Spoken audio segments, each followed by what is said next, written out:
गणानां त्वा गणपतिज्ञे हवामहे प्रियाणां त्वा प्रियपतिज्ञे हवामहे. Namaste, peace and love. I just finished up a private here, and I like to come out into the parks with students whenever we have just such beautiful weather like today.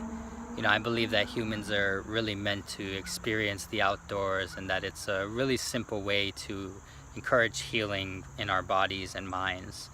So again, I really encourage students to get outside every day, even if that means something like just reading a book in the backyard or something. Well, today I wanted to share an excerpt from another sacred text. This one is called the Taittiriya Upanishad. So I'll just read right from here and let's see if I can put this over the book. According to the Vedic conception of cosmic activity, it is held that all the different functions of the universe are presided over by different intelligent beings who are known as devas. These devas are, according to the Mimamsakas, different individualities eternally existing with the cosmic process and functioning their respective duties for the upkeep of the universe. But according to the Vedanta, they are but different manifestations of one universal intelligence, even as are also the jivas, with the difference that the jivas have evolution within a cycle, kalpa, but these devas have no evolution in the same cycle. With the beginning of creation, or better, projection of the present cycle from the womb of the uncreated, they have got their being in respective spheres of activity.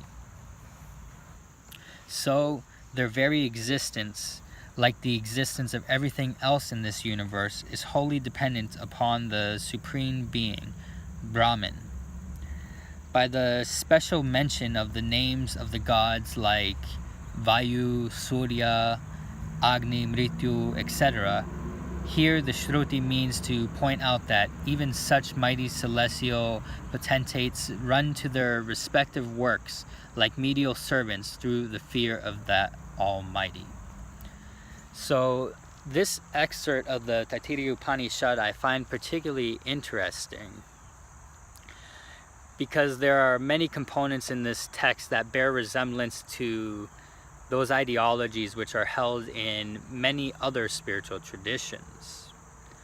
The belief that there are deific intelligences that are assigned responsibility for the proper functioning of all the processes of our bodies and the world. That's a belief held in the Taoist tradition, where they hold there to be both inner gods and the outer gods, or heavenly gods. There's a cool text that talks about that. It's called the Scripture of Great Peace. I recall it mentioning the gods that preside over the main organs of the body, and it talks about methods for bringing upon an era of peace, and that requires us all to go and experience some deep healing. But there are also, in the mystical aspects of Judaism and throughout the ideologies of the lesser known magical orders, they believe that the angels were servitors of the divine, and that they held offices which bore specific duties, and that they were bound to the responsibilities of those assigned jobs and to the requests of their superiors. So because these angels were stuck in a certain dimension, neighborhoods of intelligence, they fell victim to the environment and could not evolve above the dictates of their assigned environments or the wishes of those superiors. So growth for these angels took place over just aeons, whereas for human souls, or jivas as this text is saying, they had the capability of evolving rapidly, advancing to chairs much higher than that of even the angels themselves. So within just one lifetime, we could find ourselves seated at the throne of the divine amongst the gods. This gift that we've been granted by the divine, this rapid evolution, made many angels jealous and even upset with the Creator. So have you ever wondered why some people's prayers get answered, meanwhile others go unheard? You may like to think that we're all born as equals, perhaps that may be true. But how many people are taking responsibility and claiming their rights which are equal to that of the divine? Well, yoga is a process that teaches us the nature of our bodies, of our minds, and of the divine.